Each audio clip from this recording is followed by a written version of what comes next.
Okay, this is latest drop. The Penguin dropped on the 19th of September, and I'm already fiending for episode 2. Lower Gotham is flooded, a mob boss is dead, and society has broken beneath the pressure. I've had to re-download the Batman movie again to understand the template of this world setting, and I'm well on my way towards understanding it. But past that, welcome back to the Bootleg Corner. I'll be looking at the Penguin and telling you about my observations and predictions for the show.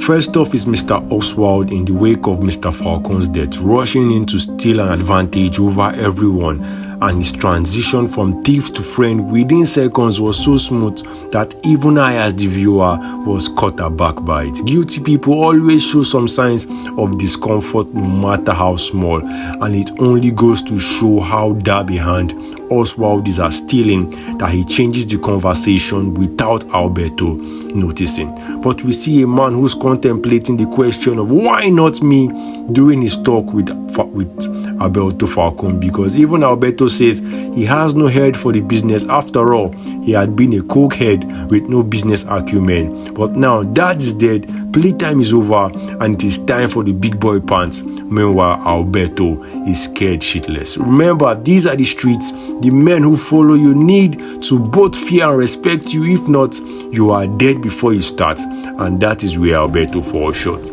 But for Oswald, he is thinking it may be time to move up in the world. Number one is dead. Number two has no head for the business. And for real, how long can he stomach the disrespect? That is why I feel him killing Alberto wasn't an impulse. It must have built over the years, and now there is an open line for him to be king. So then, why not take it? He may not have planned the entire affair as at the time it happened, but what's a mob boss who cannot think on his feet? And that is where plans begin to kick into motion. And it is only by luck he gets mixed up with Victor, and then a plan comes into his head. Now, I was confused when they took Alberto's body to a shipping yard rather than dumping it or burying it somewhere, because I do not think it is wise to keep bodies around. But the ending of this episode eventually showed me why. For Victor, his world has flipped in one night. It is time for no more petty crimes. It is now time to chill with the big boys. No more stealing items for sale. Welcome to the world of murder and arson. I'm sure it is a shock to see the Penguin threatening him, and then he's thinking the Penguin must be a top dog, only to see that he's still a mommy's boy who planned to run away from the city if his mother had not checked him about it. Now, I was surprised to see when the Penguin went to see Maroni and was giving away his whole plan, and I'm thinking to myself, isn't this a guy that wants to be boss? He's just been fucked over by his own bosses, and now he's going to make a deal that leaves him under another boss again.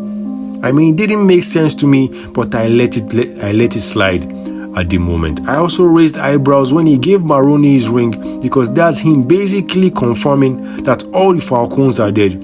Plus, I know prisoners aren't allowed gifts in prison, especially not jewelry, but then Maroni is the mob boss, so it's different rules for him. Now, Oswald returning to the club and finding Sofia Falcon there, I did not expect him to run. I mean, after all, he'd done it twice. He lied to Alberto about his presence in the club, and then to Sofia at dinner about knowing Alberto's location. But seeing it from his perspective, Sofia showing up with multiple men to the club only means she suspects him, and that could not have ended well for him. But next thing we know, he's running away in his car and meets a jam. And I say to myself, if he hid in the back and opened the door, the guys would think he had gone into the market. But then I calculated that he was too big to not get seen if they really looked into the car. So I concluded he had no choice but to run into the crowd and hide somewhere. But when the camera panned to him getting out of the booth, I was at least happy that the people directing this series have really nice ideas, because that was quite unexpected. But to see a school bus run over a man in the next scene, I mean, how can the kids carry that in their heads for the rest of their lives? Oswald is eventually captured, and for those of us who watched Power, we remember Lorenzo, father to Kane and Diana, as well as husband to Monet.